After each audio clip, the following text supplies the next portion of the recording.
বহাগ আৰু ফাগুনক লৈ কবিতা লিখিছিলোঁ। শৰতৰ কবিতা এটাই মনৰ ভিতৰতে গুণগুণাই আছিল, কিন্তু ভবাটো নাছিলোঁ এই কবিতাটো যে এটা দুখৰ কবিতা হ'ব।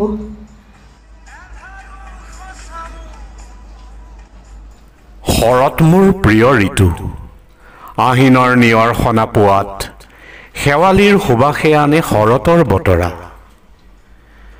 নীল আকাশত শুভ্ৰ ডাৱৰৰ লুকা ভাকু, নৈপৰীয়া কহুৱা দৰাৰ নাচোন, ঘৰমুৱা শৰালীৰ জাক আৰু শাৰদী সন্ধিয়া, মন উদ্বেলিত এক বহুৰঙী বিচিত্ৰ আৱেগত। মনৰ ভিতৰত গুণগুণ এটি শৰতৰ কবিতাৰ সুৰ।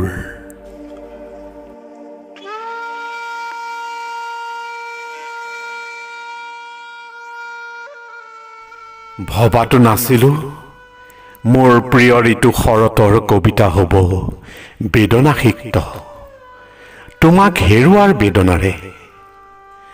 সদায় নিজৰ মতত চলা অবাধ্য ল'ৰাটো ইউকেলিপ্টাছৰ দৰে ওখ হ'ব খোজা, আকাশ গাত ল'ব খোজা, সাগৰ তলিত শুব খোজা ল'ৰাটো আজি নিজেই আকাশৰ তৰা হৈ গ'ল।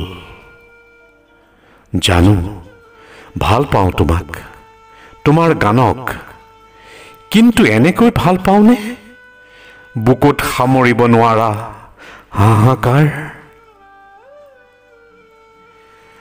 তুমি থাকিবা আমাৰ বুকুত, তেজত আৰু উশাহত, আমাৰ সুখ আৰু দুখত, প্ৰেম আৰু বিৰহত, কেতিয়াও নাপাহৰা এটা গান হৈ, এখন বুৱতী নৈ হৈ।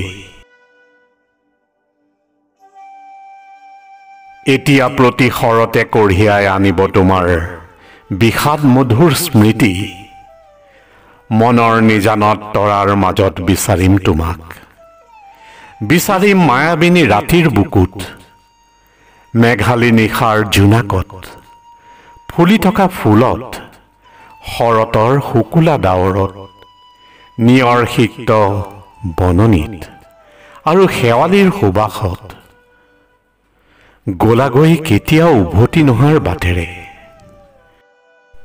তথাপি তুমি কোৱাৰ দৰেই বাটৰে শেষতে বাট চাম তোমালৈ, তুমি আহিবা আকৌ পৃথিৱী সুন্দৰ কৰিবলৈ।